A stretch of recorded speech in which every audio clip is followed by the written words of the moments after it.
लोकशाहीमध्ये व्यक्तीपेक्षा सर्वप्रथम देश, कायदे आणि संविधान मोठे असतात। एखाद्या व्यक्तीच्या राजीनाम्याला किंवा भूमिकेला इतके मोठे स्वरूप देणे की त्यातून हिरो निर्माण व्हावा ही लोकशाहीसाठी आरोग्यदायी बाब ठरत नाही।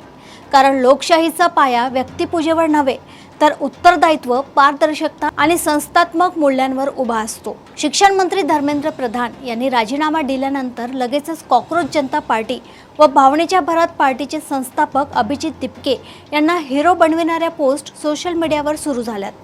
कोणत्याही घटनेचा केंद्रबिंदू एखादी व्यक्ती नसते तर त्या घटनेमागील मूळ कारणे आणि त्यावर आंदोलने घडल्यास निर्माण होणाऱ्या सुधारणा असतात। संपूर्ण चर्चा जेव्हा एखाद्या विशिष्ट व्यक्तीभोवती फिरते तेव्हा खरे प्रश्न मागे पडतात। भारतीय लोकशाहीत अनेकदा व्यक्तींना इतके मोठे केले जाते की जनता किंवा आंदोलक दुय्यम ठरतात। एखादा नेता, मंत्री किंवा पक्ष देशापेक्षा मोठा असल्याचा आभास निर्माण होतो।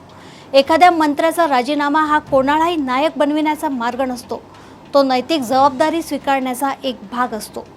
त्यातून दोषींवर कारवाई, धोरणांमध्ये सुधारणा आणि भविष्यात अशाच चुका टाळण्याची यंत्रणा उभी राहणे अधिक महत्त्वाचे असते। अन्यथा राजीनाम्याभोवती निर्माण होणारा भावनिक गदारोळ मूळ प्रश्नांवर पडदा टाकतो। हे मात्र खरे की आज देशाला व्यक्तिपूजेपेक्षा उत्तरदायी शासनाची गरज आहे। लोकशाहीत प्रत्येक निर्णय, प्रत्येक चूक आणि प्रत्येक यश हे संस्थाच्या चौकटीतच मोजले गेले पाहिजे।